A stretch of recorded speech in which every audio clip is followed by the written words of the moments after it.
Ibadah bisa dikatakan sebagai suatu bentuk konkret atau nyata dari seorang hamba di dalam dia berupaya untuk merealisasikan rasa bersyukurnya, rasa berterima kasihnya karena telah diciptakan oleh Sang Khalik atau Allah Subhanahu wa Ta'ala. Hal ini ya berlaku untuk semua makhluk, ya, bukan hanya manusia. Berlaku untuk jin, untuk malaikat, dan juga makhluk-makhluk yang mungkin tidak hidup, ya. Itu juga semuanya memang pantas untuk beribadah karena telah diciptakan di alam semesta ini. Mungkin dengan cara yang berbeda-beda, ya. Bagaimana cara beribadahnya makhluk hidup dengan makhluk yang tidak hidup berbeda-beda.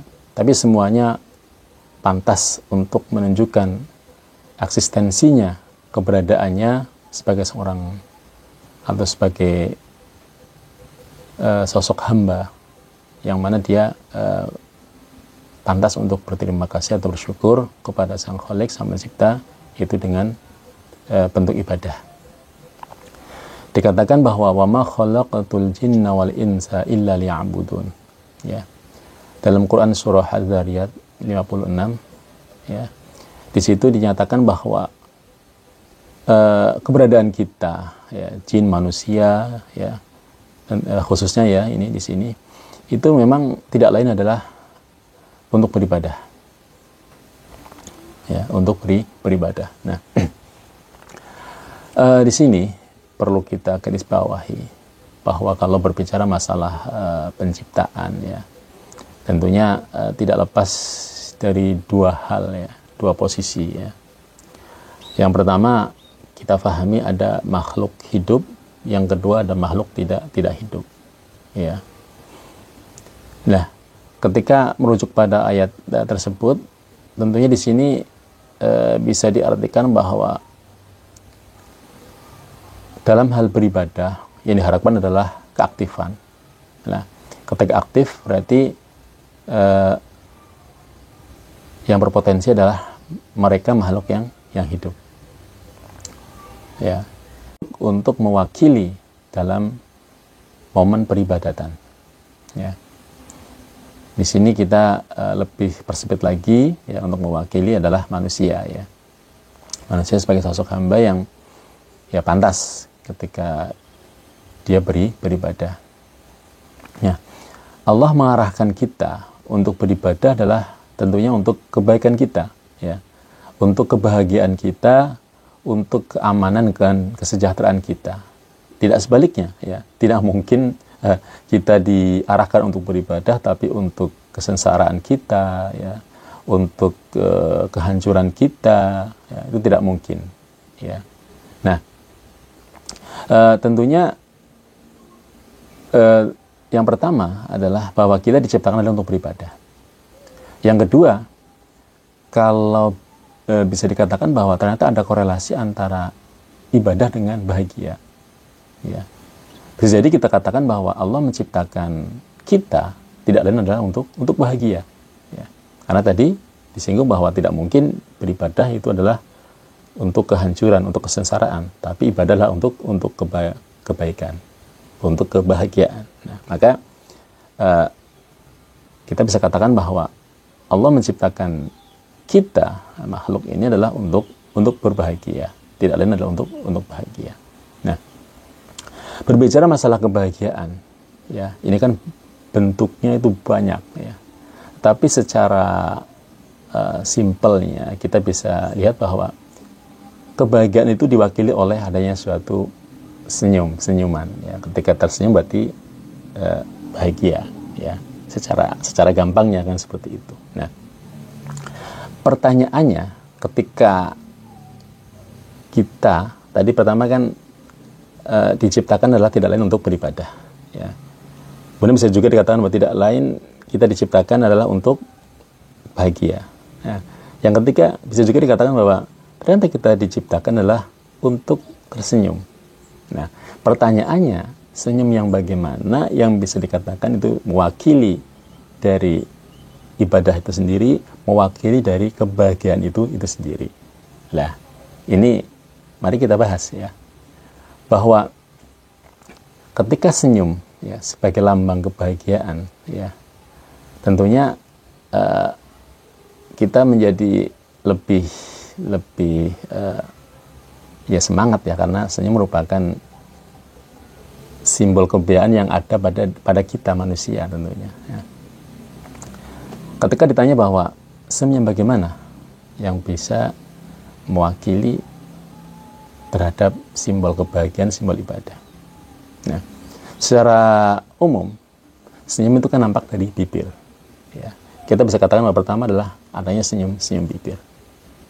Nah, manusia ketika bersenyum ya, dia akan nampak lebih mungkin lebih cakep ya, lebih menarik ya, lebih menyenangkan dipandang kan begitu. Nah, pertanyaannya berikutnya ya, Allah menciptakan kita manusia ya di sini untuk tersenyum ya, itu apakah sekedar untuk pelengkap saja atau ada pesan-pesan lain ya, pesan-pesan rahasia di balik senyum kita? Nah, ini ya, kita bisa cermati bahwa ketika kita tersenyum ya, ini apakah bisa dikatakan bahwa dengan tersenyum manusia bisa awet muda? Bisa jadi, karena mungkin ada penelitian yang mengarah pada hal itu ya, bahwa ketika orang tersenyum itu hemat terhadap penggunaan dari urat sarafnya ya. Kalau orang tercemberut ya, orang yang tidak tersenyum yang cemberut itu lebih boros, sehingga bisa jadi ya banyak urat saraf yang lembut-lembut itu banyak yang rusak ya, karena di situ tidak mensupport ya untuk bisa mempertahankan keberadaan dari posisi organ-organ dalam untuk tetap terjaga gitu loh. Nah, itu mungkin ya seperti itu ya. Tapi ketika orang melihat kita ya tersenyum, minimal dia ikut senang juga ya, dan melupakan hal-hal negatif yang dia miliki walaupun sebentar. Nah, ini sudah hal positif ya. Bisa sebagai apa? Sebagai sedekah ya. Makanya ketika katakan bahwa at-tabassamu shadaqah ya, jadi tersenyum adalah suatu sedekah. Nah, itu bagus karena apa? Karena bisa membuat hal yang baik bagi orang lain. Dan yang berikutnya as-shadaqatu litaf'il bala. Jangan lupa bahwa sedekah itu bisa menolak kejelekan, menolak bala. Nah, ketika kita bertemu dengan orang lain dengan tersenyum, mereka kan akan positif ya tanggapannya. Tapi kalau sebaliknya, ketemu orang lain langsung dengan cemberut, kemudian seperti orang nantang, akhirnya kan akibatnya jelek ya, bisa bertengkar dan sebagainya ya, itu ya. Terkadang ada orang yang secara face-nya, mukanya itu mungkin dia cantik, cakep ya, tetapi di sisi lain ucapannya kadang-kadang tidak sama dengan kecantikan atau kecakapan parasnya. Mungkin sebagian dari kita sudah bisa menjumpai hal tersebut ya.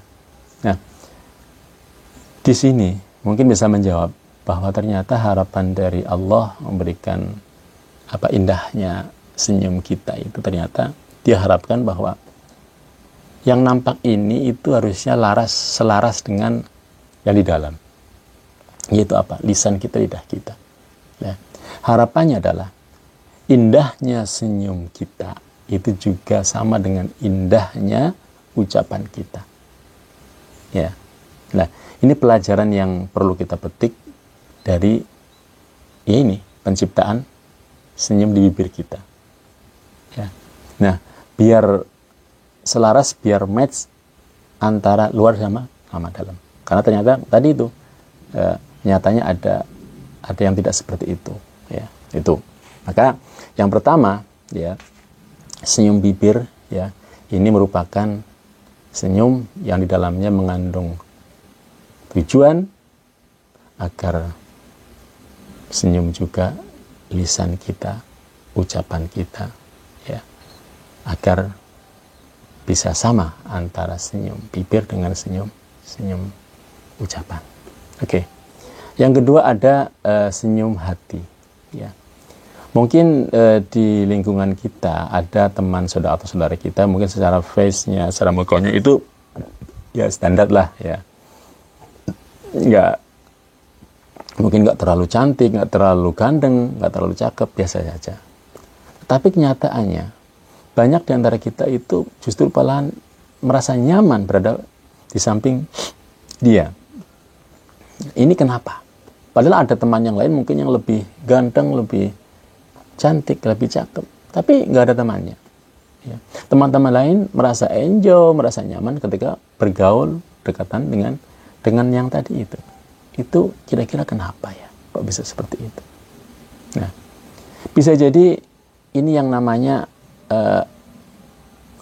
sosok manusia memiliki suatu kecantikan dari dalam, inner beauty. Ya, ketika inner beauty nampak kan auranya itu juga nampak. Aura apa? Aura kasih. Ya, jadi maksudnya apa? Maksudnya ketika dia memancarkan inner beauty-nya, kecantikan dari dalamnya, senyum dari dalamnya, maka di sini bisa menjadi magnet untuk menarik teman-teman, saudara-saudaranya untuk nyaman berada di sampingnya. Maksudnya apa? Maksudnya adalah ketika seorang itu hatinya tersenyum, ya, sifat-sifat terpujinya itu nampak. Contoh misalnya dia itu baik hati, tidak sombong, ya, murah hati, ya, kemudian pemaaf, ya, tidak memiliki rasa iri dengki kepada saudaranya, temannya. Nah, ini merupakan bentuk apa? Bentuk kecantikan dalam hatinya. Nah, inner beauty. Nah, ketika seorang memiliki hal ini, walaupun secara paras dia biasa saja, tapi tentunya tidak bisa dipungkiri bahwa saudara-saudara, teman-temannya akan lebih nyaman berada dengan dia dibandingkan mungkin ada sosok yang lain yang lebih cakep secara paras tapi hatinya cemberut, tidak tersenyum. Maksudnya apa? Hatinya tidak ada atau tidak memiliki sifat-sifat yang terpuji. Itu yang kedua. Senyum yang ketiga adalah apa? Senyum perbuatan. Nah, ini yang lebih sulit lagi. Ketika bibirnya tersenyum, ucapannya juga tersenyum, hatinya tersenyum. Yang ketiga harapannya adalah perilakunya juga tersenyum. Yaitu apa? Perilaku yang menunjukkan keindahan secara keseluruhan. Ya, perilaku yang baik atau amal soleh, ya, amal-amal yang baik. Nah, ketika tiga hal ini sudah menyatu dalam diri seseorang, maka layaklah kita, ya, disebut sebagai manusia atau hamba yang apa? Yang telah memenuhi tujuan besar penciptaan dari manusia, yaitu apa? Yaitu untuk selalu tersenyum sebagai bentuk ibadah, sebagai bentuk kebahagiaan. Ya. Tapi ini walaupun sulit, ya kita berharap minimal dari indahnya senyum kita, bibir kita ini, ucapan kita juga indah, juga tersenyum. Nanti harapannya bisa meningkat kepada hati kita dan meningkat lagi kepada perbuatan kita. Sehingga apa? Sehingga kita bersama-sama bisa membuktikan bahwa kita adalah produk penciptaan dari Sang Khalik, Sang Pencipta, sebagai produk yang berhasil, bukan produk yang gagal. Itu apa? Sesuai, ya, bahwa kita diciptakan tidak lain adalah untuk beribadah, sama artinya dengan bahwa kita diciptakan tidak lain adalah untuk selalu bahagia, dan bisa dikatakan juga bahwa kita diciptakan tidak lain adalah untuk selalu tersenyum. Smile every moment. Bisa tersenyum dalam setiap keadaan, ya. Dan di situ adalah Nah, ini ya, keadaan yang nampak dari kehidupan kita sehari-hari ya, baik dari senyum bibir, senyum hati, dan senyum perbuatan. Semoga kita selalu menjadi sosok yang tersenyum dan selalu bahagia, sehingga kita tercatat sebagai makhluk Allah yang abid ya, yang benar-benar dikatakan punya rasa bersyukur, berterima kasih, dengan selalu bisa beribadah dengan baik. Terima kasih.